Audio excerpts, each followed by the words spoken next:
Lijep pozdrav svima i dobrodošli u Akademsku četvrt. Ja sam Valentina Komparić, a naša gošća je prorektorica za kvalitetu, etiku i strateški razvoj, profesorica doktorica znanosti Katja Vojvodić. Dobar dan i dobrodošli. Dobar dan i hvala vam na pozivu. Evo da vas pitam, kako ste se vi odlučili za karijeru u ekonomiji? Pa karijera u ekonomiji zapravo nije bila prvi izbor, ili možda bolje da kažem da je bila neki nesigurni prvi izbor. Ono što danas srednjoškolci imaju, to je zapravo dostupnost informacija i u drugu ruku informacije na dlanu. U vrijeme kad sam se ja odlučivala za nastavak obrazovanja, to nije bio slučaj i nisu postojali različiti alati koji su danas srednjoškolcima nekakva podrška u lakšem donošenju odluka. Nije bilo recimo alata za nekakvu procjenu ili samo procjenu osobnosti u smislu nekakvih preferencija ili kompetencija za daljnji nastavak obrazovanja ili za pristup tržištu rada. Tako da, gledajući danas iz ove perspektive, nekako bila sam najbliža društvenim znanostima, ekonomija, pedagogija, psihologija i bila sam još možda srcem više na strani humanističkih znanosti, mada tad nisam znala ništa o znanstvenim područjima i poljima, ali danas onako mogu malo imati širu sliku i u okviru humanističkih znanosti i filologija, tako da sam u nekom trenutku bila naklonjena i klasičnoj filologiji i romanistici i kroatistici i slično. Ali na kraju je ekonomija prevagnula. Zapravo nakon prve godine studija ljeto sam provela u Italiji, u Firenci na usavršavanju talijanskog jezika i onda po povratku polaganje preostalih ispita i odluka za ostanak u ekonomiji. Danas s ovog aspekta smatram da je bio zaista ispravan izbor jer ekonomija je nekako dala širinu i omogućila mi sve one neke dijelove ili grane, discipline gdje sam još iskazivala interes i iskazujem interes da ih nekako uspješno zapravo objedinjujem ono što danas radim.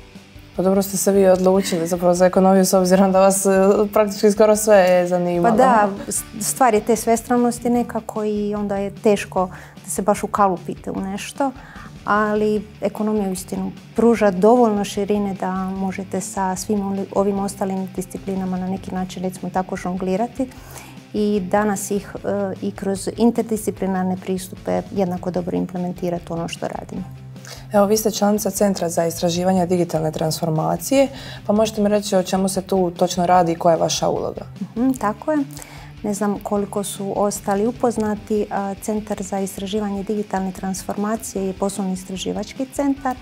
Osnovan je tada prije 2020, evo prije skoro 5 godina, pri odjelu za ekonomiju i poslovnu ekonomiju. Danas je to Ekonomski fakultet sveučilišta u Dubrovniku i osnivač je bio profesor Stojčić i začetnik cijele ideje. I u centru su okupljeni znanstvenici koji su već imali prethodno iskustvo i u domaćim kompetitivnim projektima i u europskim kompetitivnim projektima, različiti fondovi, različite linije financiranja, različite vrste projekata i okupili smo se u Credo centru i naglasak je zapravo na istraživanja različitih ekonomskih aspekata digitalne transformacije u najrazličitijim područjima. I evo, to već 5 godina uspješno provodimo i zaista veliki broj projekata iza nas i u smislu suradnika na projektu i u smislu koordinatora, projektnih uvođenja projekata i sl. A o kojim se projektima možda radi? Znači, radi se o nizu projekata, različitih linija financiranja, ali možda prvenstveno naglasite Erasmus Plus projekte kroz široki spektar linija financiranja u okviru Erasmus Plus projekata, na primjer projekti za jačanje kapaciteta u visokom obrazovanju, zatim strateška partnerstva u visokom obrazovanju, strateška partnerstva u obrazovanju odraslih, strateška partnerstva u digitalnom obrazovanju i strateška partnerstva u strukovnom obrazovanju. Ovako sam vam sad nabrojala niz linija, ali možda samo malo detalja oko toga.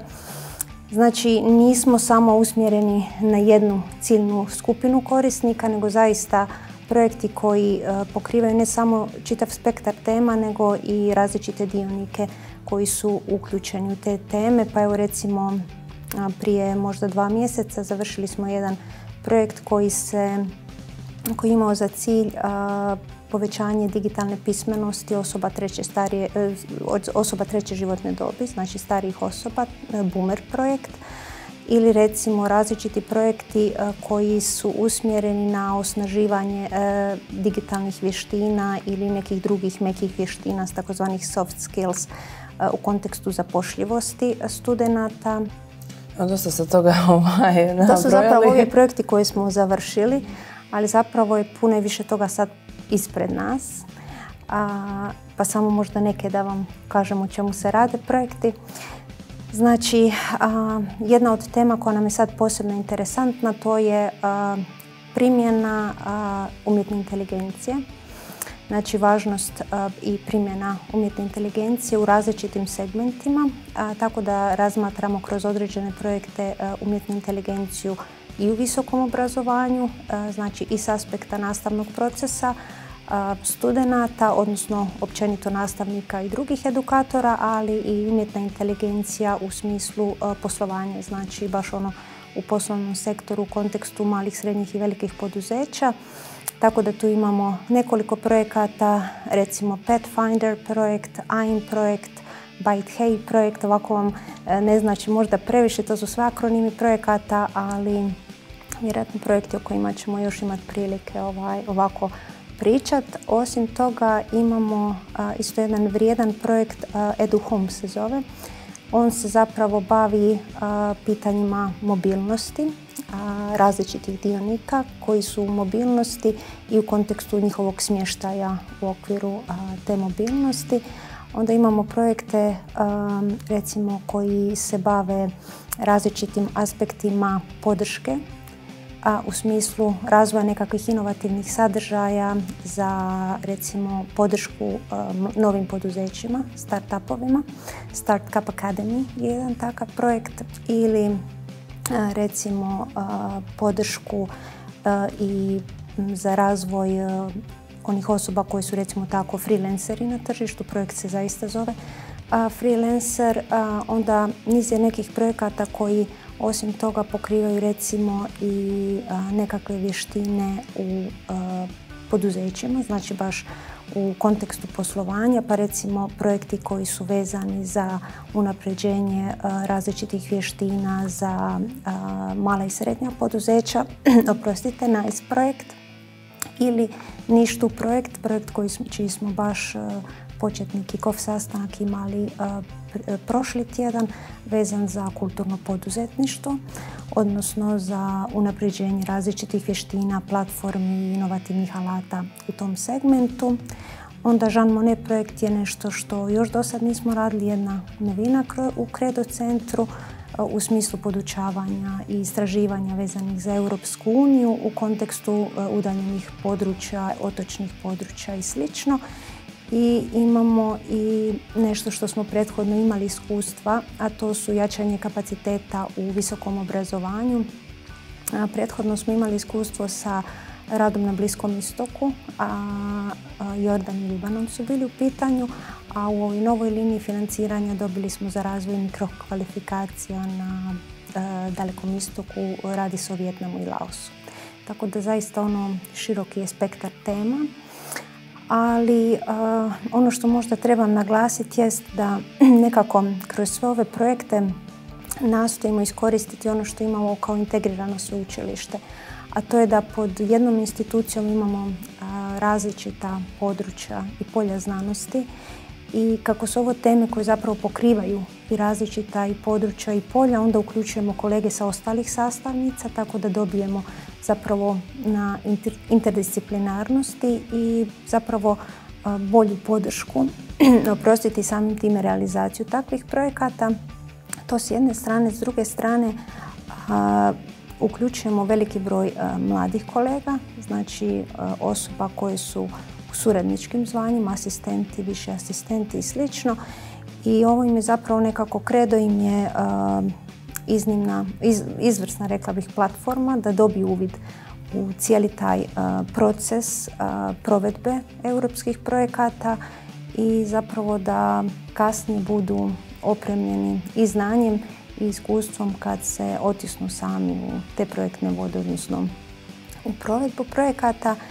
I možda najvažnija stvar koju bih rekla što nam ovi projekti donose, to je da inače kad se nekakve inovacije idu implementirati u sektor visokog obrazovanja, to nekad znaju biti procesi koji traju i koji se baš ne događaju onako preko noći. Uglavnom su ograničeni nekakvim procedurama, čekanjima i sl. A kroz ove projekte imamo mogućnost zapravo studente uvesti odmah u taj proces, tako da pokazati im i predstaviti im neke inovacije koje radimo kroz te projekte i oni su nam često i upravo oni dionici na kojima radimo različita testiranja, odnosno vrednovanja tih projekata ili određenog dijela projektnih aktivnosti kroz neki od radnih paketa tih projekata i zapravo dobivamo povratne informacije od studenata i na temelju tih povratnih informacija prilagođavamo sadržaj kako bi krajnji output bio zapravo što prilagođeniji onoj ciljnoj publici kojoj zapravo i treba. Tako da mislim da smo s te strane zaista sretnici što imamo mogućnost tako nešto s jedne strane ponuditi studentima, a s druge strane da studenti u takvim inoviranim sadržajima zapravo su onako pioniri i nekako ispred svog vremena. Jer to je vjerojatno ono što će tek kasnije doći kao dio nekakvih nastavnih planova i programa. Ja, također spomenuli ste Erasmus Plus program. Pa koji su po vama najveći izazovi i prednosti tog programa? Mislite u smislu mobilnosti? Mobilnosti. Ovako, sa svog aspekta ću, pa onda i sa aspekta studenata. Osobno sam bila sudionica zaista niza Erasmus Plus programa mobilnosti i u kontekstu podučavanja i u kontekstu osposobljavanja. I to vam zaista daje mogućnost da imate uvid u neke druge sustave, kako funkcionira sustav visokog obrazovanja na različitim dijelovima svijeta. Imate mogućnost vidjeti nekakve i pozitivne stvari i negativne stvari funkcioniranja tih sustava i možda jedna od, rekla bih, značajnih prednosti kad imate baš uvid izbliza u takve sustave, onda nekakve najbolje prakse ili primjere najboljih praksi imate prilike implementirati po povratku sa takvih programa mobilnosti, što ja recimo kontinuirano radim i mislim da je to jedna od najvećih prednosti. A s druge strane, onaj dio koji se odnosi na samo upoznavanje ljudi, kultura, umrežavanje i tako dalje. Mislim da je nešto što čovjeka obogaćuje na različitim sferama, u različitim sferama i zaista je prednost. I ovi projekti koje sam vam prethodno bila spominjala, kad započinje projekt, onda je to nekakav projektni konzorcij od, ne znam, većeg broja projektnih partnera, 3, 5, 7, ovisi o kojem se projektu radi. I zapravo započinjete cijelu priču zaista kao projektni partneri. Međutim, kako projekt teče dalje i kako je to zaista nešto kao živo tijelo i kako se razvija, tako se razvijaju i odnosi projektnih partnera i ono što započinje na početku zapravo kao zaista projektna suradnja, završava kao jedno veliko prijateljstvo. I još jedna od prednosti ovakvih programa, ne samo u smislu mobilnosti i tu naravno, ali i u smislu projektnih aktivnosti jest da uglavnom to bude nekakav početak daljnje suradnje. I onda recimo kroz niz ovih projekata i različitih projektnih inicijativa imali smo prilike raditi dublje sa različitim partnerima i onda kasnije se tu ipak isprofiliraju nekakvi slični interesi i tako dalje. Pa evo recimo ove godine, odnosno sljedeće godine, u srpnju ćemo imati 4.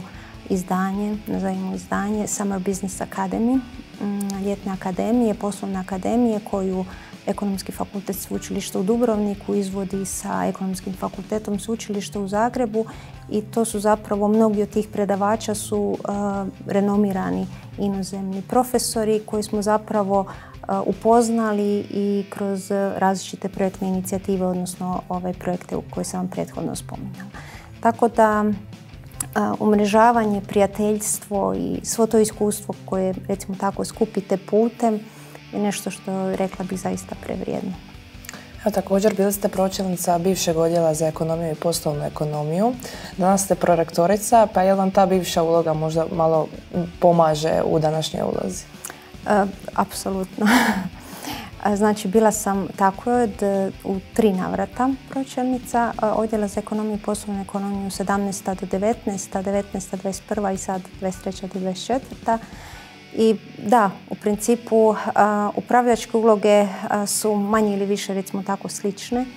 A ono što često znam istaknuti jest da ona ljubav prema psihologiji i ono što sam imala na početku, to je još jedan način da nekako daje vam uvid u sve ono, rekla bih, i u te međuljudske odnose i u različite elemente koji se tiču samog upravljanja i organizacijom i ljudima i slično, tako da to je, recimo, nekako bilo zagrijavanje i mislim da sam imala 3 kruga dobrog zagrijavanja za ovu funkciju na kojoj sam sada.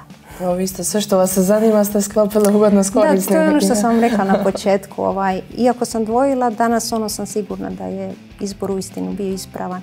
Jer sve ono što sam nekako, sve neke discipline ili grane koje su bile predmet mog interesa, većeg ili manjeg, nekako sam danas objedinila kroz sve ovo što radim. Ne danas, nego već ovo zadnjih godina. Tako da, uistinu. Evo, također ste i mlada urednica časopisa Ekonomska misao i praksa. Pa kako vi uspijevate sve te obaveze balansirati, taj sad urednički posao i prorektorica i sve ovo što ste nabrojali? Da, vezano za časopis Ekonomska misao i praksa, tamo sam mlada urednica i to je zaista onako laskava titula, posebno s ovim pridjevom, šalim se.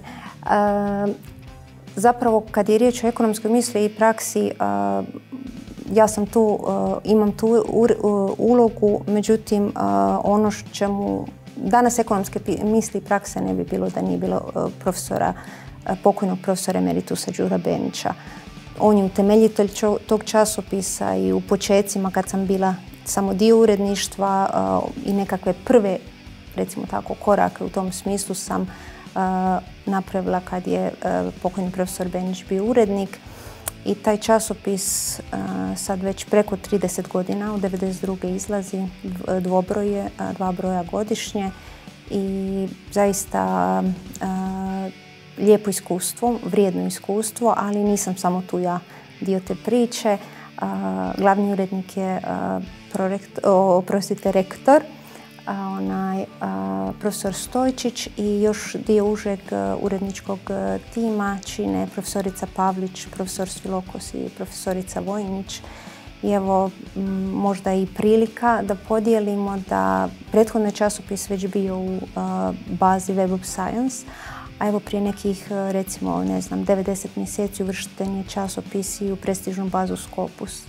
Tako da nam je to zaista vrijedno priznanje i potvrda da u smislu vođenja časopisa idemo zaista u pravom smjeru. A što ste me pitali kako uspijevam sve to? Ne znam je li uspijevam. Znate što, nekako ja sam uvijek bila jako organizirana osoba. Onako, neki bliske osobe mi znaju reći da je to neki OKP u tragovima.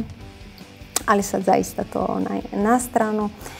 Stvar je dobre organizacije, to je valjda pola svega, barem polovica svega. Ali nekako i mislim da je ključno da prihvatite da ne može sve biti odmah i da je nemoguće da sve bude odmah jer fizički je neizvedivo.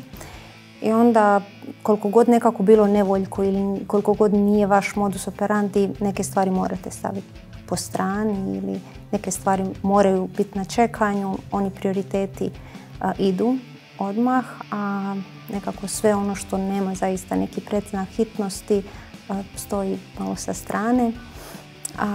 I kad nekako to tako prihvatite, mislim da je puno jednostavnije i onako ja sam dosta i detaljna osoba i slično, međutim ne ide to baš previše sa ovolikom količinom obveza, pa onda morate prihvatiti da ne može biti sve savršeno i da jednostavno, da je ljepota dijelom i nesavršenosti, a da se greške događaju. Jednostavno tko radi mora nužno i griješiti. I onda kad nekako to sve prihvatite, onda puno lakše bude za objediniti to sve. Ali ono što moram spomenuti jest podrška kolega. Znači kolega u radnoj sredini kojima i delegiram, nekad često je i u zadnjem trenutku i koji su spremni i pomoći i uskočiti. Tu jednostavno ne mogu ne spomenuti blisku suradnicu, docenticu Anu Pušić, koja mi je zaista velika podrška. I s druge strane, naravno, bezuvjetna podrška iz privatnog okruženja, jer to je nešto bez čega zapravo sve ovo ostalo nekako ne bi ni imalo smisla. I možda još jedna stvar koju često znam reći ovako bliskim osobama ili prijateljima koji žive neki ubrzan životni ritam, pretrpan obvezama, to je da jednostavno se putem ne smije izgubiti sebe. Jer ako izgubite sebe putem, onda sve ono što ste ostvarili zapravo gubi na značaju ili ga uopće nema. Tako da nekako uvijek nastojim odvojiti malo vremena uz sve te obveze u danu za sebe. Da recimo volim šetat i onda to je pokret, tijelo u pokretu, tijelo na svježem zraku i to mi je nekako i vrijeme za kontempliranje. Tako da onda nekako i poslužim u glavi i obveze i odvrtim nešto što nemate fizički vremena odvrtiti u onom trenutku kad se događa. Tako da nekad je to uspješnije, nekad je to manje uspješno, ali evo, nastojim, trudim se koliko god mogu. Od svih tih pustih obaveza, koja vam je možda najdraža? Je li to možda ipak nastava ili ovaj urednički posao koji smo spomenuli ili nešto drugo? Teško mi je. Imate lakše pitanje. Pa zapravo u svemu tome se negdje nalazi. A možda što je najvažnije za reći da ništa od toga ne osjećam kao neki teret ili nešto što me je znate, kao uteg za vratom. To vam ne mogu reći, toga nema. Ali recimo nastavni rad mi je nešto što me, rekla bih, čak i opušta i veseli. Znači nekako ga i ne doživljavam kao nekakav vid baš obveze, radne obveze, nego baš kao zadovoljstvo. I rad sa hrvatskim studentima i rad sa stranim studentima. Nekako, doduše to je dijelom izazov, kako se generacije mijenjaju i nije jednak pristup recimo generaciji prije 10 godina kad ste ulazili u nastavu odnosno kompletan nastavni proces ili danas. Znači generacije se mijenjaju i onda je to i nekakav vid osobne prilagodbe, nekakav vid osobnog izazova. Tako da mislim da je nastavni proces zaista zadovoljstvo i onda nakon toga i projekti koji su zapravo nadogradnja i ona širina s početka priče koju sam vam rekla i svi ovi ostali dodatni poslovi koji ste mi rekli, koji ste nabrojali. Kad nešto radite zapravo sa zadovoljstvom, onda i ne možete osjetiti onu nekakvu, ne znam što bih rekla, težinu ili napor. I nekad i kad ste umorni, zapravo ne osjećate taj umor jer nije došao kao nekakav pritisak ili sila, nego zapravo iz onoga što volite i radite baš s ljubavi. Evo i za kraj, što bi možda poručili budućim studentima koji bi htjeli upisati ekonomiju ili se još traže, ne znaju što će? Da. Pa traženje nije loše, a danas im sigurno stoji na raspolaganju puno ovih nekakvih dodatnih, recimo tako, alata kako se možda dodatno usmjeriti, odnosno preciznije usmjeriti i doći do prave odluke na recimo nekako ispravniji način. Pa evo, nek im ova moja priča bude primjer i ako se i dvoume, evo možda je ova priča nekakva pozadina onoga da zaista ima širine u ovome svemu i da ne morate nužno biti u jednom smjeru, nego da je zapravo objedinjene različite discipline koje možete jednako živjeti kroz ekonomiju. Evo, hvala vam puno na gostovanju i želim vam svu sreću u daljem radu. Hvala vam, Valentina. Došli smo do kraja akademske četvrti u kojem smo ugostili prorektoricu za kvalitetu, etiku i strateški razvoj, profesoricu doktoricu znanosti Katju Vojvodić. A do idućeg puta lijep pozdrav od cijele UNEDU ekipe.